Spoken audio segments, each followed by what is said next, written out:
Hello and welcome to my channel. दोस्तों, हमने decimals के अभी तक 2 लेक्चर दिए हैं, लेकिन एक छोटा सा पार्ट हमारा रह गया था जो हम आज कंप्लीट करेंगे। हमने रिकरिंग डेसिमल फ्रैक्शंस के बारे में थोड़ा सा पढ़ा था, जिसको हम थोड़ा और इलाबरेट करेंगे आज। तो रिकरिंग डेसिमल फ्रैक्शंस कौन से फ्रैक्शंस होते हैं? आपने देखा होगा हमारे पास कई बार ऐसे फ्रैक्शंस आते हैं जिनमें नंबर जो होते हैं वो रिपीट होते हैं। जैसे कि यहाँ पर 2/3 को जब हम सिंप्लीफाई करते हैं तो इसका वैल्यू आता है 0.666 सोन, यानी कि 6 कंटिन्यूसली रिपीट होता है। इस चीज़ को हम अगर हमें रिप्रेजेंट करते हैं तो जब कोई भी कंटिन्यूसली रिपीट होता है तो हम इस पर एक लाइन रखते हैं, ऊपर बार 0.6 ऐसे लिख सकते हैं। ऐसे ही फॉर एग्जांपल हमारे पास 22/7 है। इसको जब हम सिंप्लीफाई करते हैं तो वैल्यू आता है 3.142857। ये जो 142,857 ये रिपीट हो रहा है, तो इसको एक ही बार लिखेंगे और ऊपर बार रखेंगे। इसी तरह हमारे पास फॉर एग्जांपल कोई ये डेसिमल होगा 0.323232, तो इसको कैसे लिखेंगे 0.32 बार। यही होता, इसी को हम कहते हैं रिकरिंग डेसिमल फ्रैक्शन। दोस्तों, अब इस रिकरिंग डेसिमल फ्रैक्शन के इसके 2 टाइप्स होते हैं। एक होता है प्योर रिकरिंग डेसिमल, दूसरा होता है प्योर रिकरिंग डेसिमल। वो डेसिमल होता है जिसमें डेसिमल के बाद जो भी वो नंबर्स आते हैं वो रिपीट होते हैं। जैसे कि 0.5555, ये 5 कंटिन्यूसली रिपीट होता है, इसको हम कहेंगे 0.5 लिखेंगे, तो ये हुआ प्योर रिकरिंग डेसिमल। और एग्जांपल दिए गए हैं यहाँ पर 0.489, इसमें भी ये बार रखा है, इसका मतलब ये सारे रिपीट हो रहे हैं। अगर हमारे पास ऐसे होगा 0.4222, यहाँ पर 2 रिपीट हो रहा है लेकिन 4 रिपीट नहीं हो रहा है, तो इसे हम प्योर रिकरिंग डेसिमल नहीं कहेंगे। अब हम करते हैं बात इस प्योर रिकरिंग डेसिमल को कैसे हम सिंपल फ्रैक्शन में कन्वर्ट करेंगे। इसके लिए क्या करना पड़ेगा हमें, देखो यहाँ पर हमने एक एग्जांपल की है। जैसे कि 0.3 बार दिया गया है, इसका मतलब 3 कंटिन्यूसली रिपीट होता है। तो जो भी रिपीट, जो प्योर रिकरिंग डेसिमल होता है, इसमें जो वो रिपीट होता है नंबर, वो हम ऊपर लिखेंगे। और डिनोमिनेटर में जितना भी नंबर रिपीट हो रहा है उसके बदले एक बार 9 लिखेंगे। यहाँ पर सिर्फ 3 है और वही रिपीट हो रहा है, तो उसके बदले 9 लिखेंगे। इसको अगर सिंप्लीफाई करेंगे ये 1/9 है। और एक एग्जांपल है यहाँ पर 0.57, तो यहाँ पर प्योर रिकरिंग डेसिमल है। क्या लिखेंगे हम, पहले डेसिमल के इस साइड जो भी नंबर्स है इनको हम लिखेंगे, तो हम लिखेंगे 57 न्यूमरेटर में। डिनोमिनेटर में क्या लिखेंगे, जो भी रिपीट हो रहा है उसके बदले एक बार 9 लिखेंगे। 5 रिपीट हो रहा है तो 9, 7 रिपीट हो रहा है तो 9। इसको हम कहते हैं प्योर रिकरिंग डेसिमल, यानी कि जिसमें डेसिमल के बाद जो भी नंबर्स है वो रिपीट, सारे नंबर्स रिपीट हो रहे हैं। और एक एग्जांपल हम लेंगे। फॉर एग्जांपल हमारे पास एक डेसिमल है 0.423 बार, तो हम इसको कैसे लिखेंगे, इसको हम जो भी नंबर्स है उनको पहले लिखेंगे। 423 है न्यूमरेटर में, तो डिनोमिनेटर में क्या लिखेंगे, जो भी नंबर है उसके बदले जितनी बार वो रिपीट हो, जितना एक बार उसके बदले 9 लिखेंगे। यहाँ पर 4 है तो 9, 2 है इसके बदले 9, 3 है इसके बदले 9। आई होप कि आपको यहाँ तक समझ आया होगा।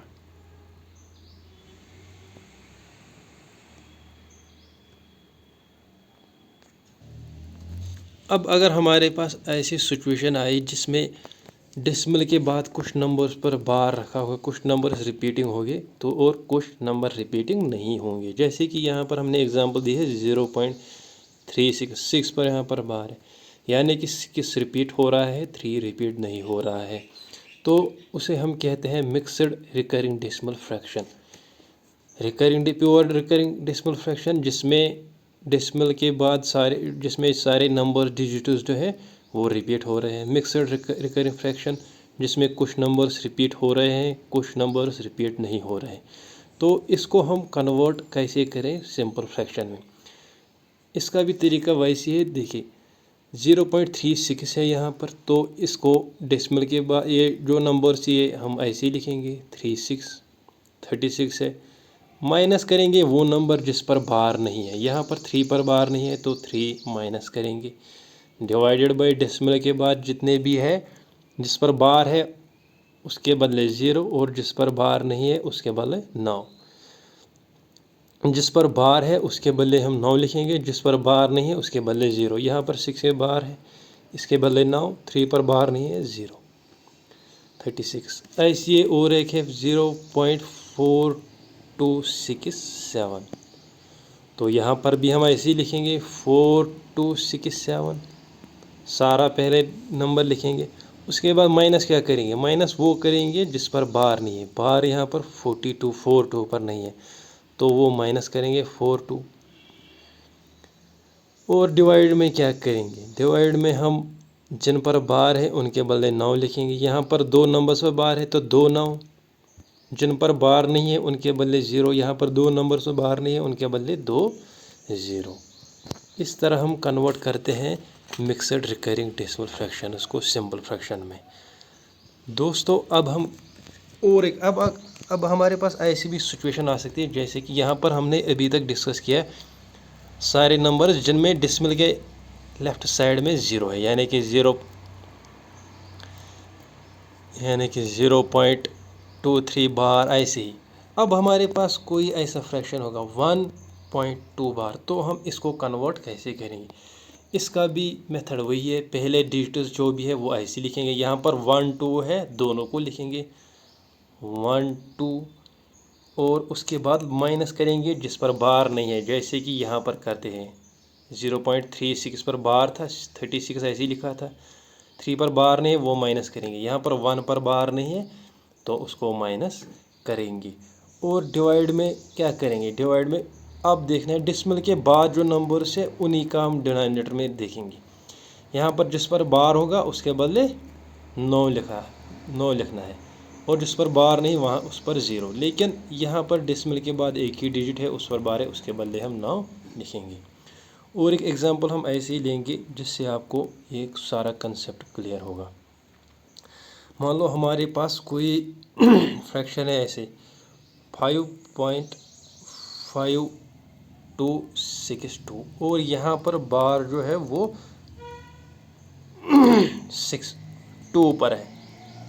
तो इस डेसिमल को हम कैसे सॉल्व करेंगे, पहले क्या हमने लिखना है, सारा डिजिट ऐसे ही लिखना है 55262। उसके बाद माइनस क्या करना है, माइनस वो करना है जिस पर बार नहीं है 5526 पर। ओके, उसके बाद क्या करना है, जिस पर बार है उसके बदले 9। यहाँ पर 2 बार है उसके बदले 9।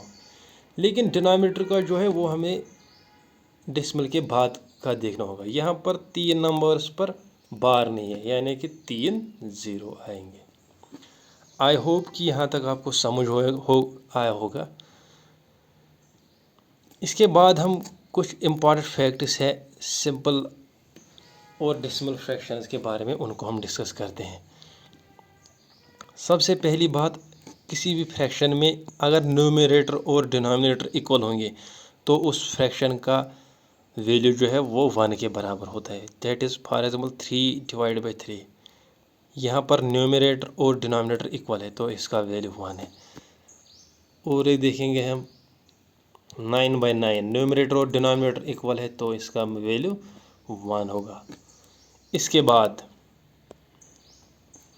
अगर न्यूमरेटर किसी भी फ्रैक्शन का 0 होगा और डिनोमिनेटर 0 नहीं है तो उस फ्रैक्शन का वैल्यू 0 होता है। फॉर एग्जाम्पल 0/5 है, यहाँ पर न्यूमरेटर 0 है, डिनोमिनेटर 0 नहीं है, इस फ्रैक्शन का वैल्यू है 0। ऐसे ही 0/2, ऐसे ही 0/9, इन सारे फ्रैक्शंस का जिनमें न्यूमरेटर 0 होता है और डिनोमिनेटर 0 के बराबर नहीं होता है उनका जो वैल्यू होता है वो 0 के बराबर आता है। उसके बाद और एक पॉइंट है, अगर न्यूमरेटर या डिनोमिनेटर किसी भी फ्रैक्शन का, अगर न्यूमरेटर या डिनोमिनेटर किसी भी फ्रैक्शन के न्यूमरेटर डिनोमिनेटर को हम मल्टीप्लाई या डिवाइड करते हैं सेम नंबर से, तो उस फ्रैक्शन का वैल्यू अनचेंज होता है। फॉर एग्जांपल यहाँ पर 9/3 है, तो अगर इसको हम मल्टीप्लाई करेंगे 3/3 से, इसका वैल्यू सेम रहेगा एज इट 9। क्यों? बिकॉज हमने पहले ही कंसेप्ट पॉइंट नंबर 2 पढ़ा था, न्यूमरेटर और डिनोमिनेटर इक्वल होंगे तो उसका वैल्यू 1 होता है। तो 3/3 है, इसका वैल्यू कितना होगा? 1। आपको पता ही है किसी भी नंबर को अगर हम 1 से मल्टीप्लाई करेंगे तो उस नंबर का वैल्यू अनचेंज्ड होता है। इसका मतलब 9/3 इंटू 1 इज़ 9/3। उसके बाद एक और पॉइंट होता है अगर न्यूमरेटर और डिनोमिनेटर में कोई कॉमन फैक्टर अदर देन 1 नहीं है, then fraction is said to be in its lowest form. For example 9/3 है, इनके फैक्टर्स है, यहाँ पर हम कर सकते हैं इसको 3 इंटू 1, 3 3 ज़ार 9, 3/1 आ गया, तो ये लोएस्ट फॉर्म में नहीं है। और एक फ्रैक्शन है, अगर फॉर एग्जांपल 3/2 है, तो अब हम इसको डिवाइड मल्टीप्लाई इसको सिंपलीफाई, इससे ज़्यादा सिंपलीफाई नहीं करेंगे, तो वे लोएस्ट फॉर्म में है। इसके बाद हमारे पास और एक एग्जांपल दी गई है यहाँ पर 0.35232323। यहाँ पर 2323 रिपीट होता है, तो हम ऐसे इसको कैसे लिखेंगे? 3523 बार, और तो पहले नंबर लिखेंगे 3523, माइनस क्या करेंगे? माइनस वो नंबर करेंगे जिस पर बार नहीं है, बार 35 पर नहीं है, 35 पर। तो डिवाइड में क्या करेंगे? डिवाइड में लिखेंगे वो नंबर्स जिन पर बार है उनके बदले 9 लिखेंगे। 2 पर भी बार है, 3 पर भी बार है, यानी कि 2 बार 9। बार किन पर नहीं है? 35 पर नहीं है, तो 2 0। इसको सॉल्व करेंगे तो वैल्यू आएगा। इसी तरह और एग्जांपल है 0.46, 6 पर बार है, ये शायद हमने ऊपर ये एग्जांपल सॉल्व की है। 0.25 बार, यहाँ पर 25 दोनों पर बार है, -0 करें, यानी कि प्योर रिकरिंग फ्रैक्शन है, या 0 लिखने की ज़रूरत नहीं भी नहीं है। आपको मैंने बताया 25 ऐसे लिखेंगे जब प्योर रिकरिंग फ्रैक्शन होगा, डिवाइड बाई 2 बार 9 आएगा। इसके बाद और एक एग्जांपल है वैल्यू ऑफ 5 पॉइंट।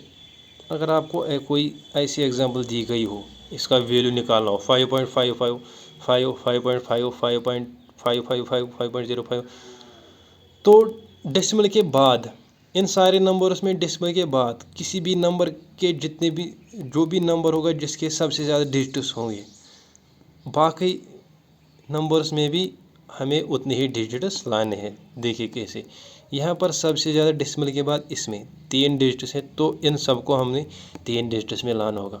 यहाँ पर 5.55 है, तो 5.550 लिखेंगे, आ गया 3। 5 है, 5.00। नंबर पर कोई फ़र्क नहीं आएगा, लेकिन हमें लिखना है मैक्सिमम डिजिट्स में। ऐसे ही इसको तो फिर एडिशन करेंगे जो आपको आता ही होगा और वैल्यू आएगा। और एक एग्जांपल है 0.477, 7 यहाँ पर रिपीट हो रहा है, तो 7 के ऊपर बार रखेंगे, 447 माइनस करेंगे 4 बार ने, डिवाइड बाय 90। ये क्वेश्चन RRB में आया था। आई होप कि आपको समझ आया होगा। Thank you.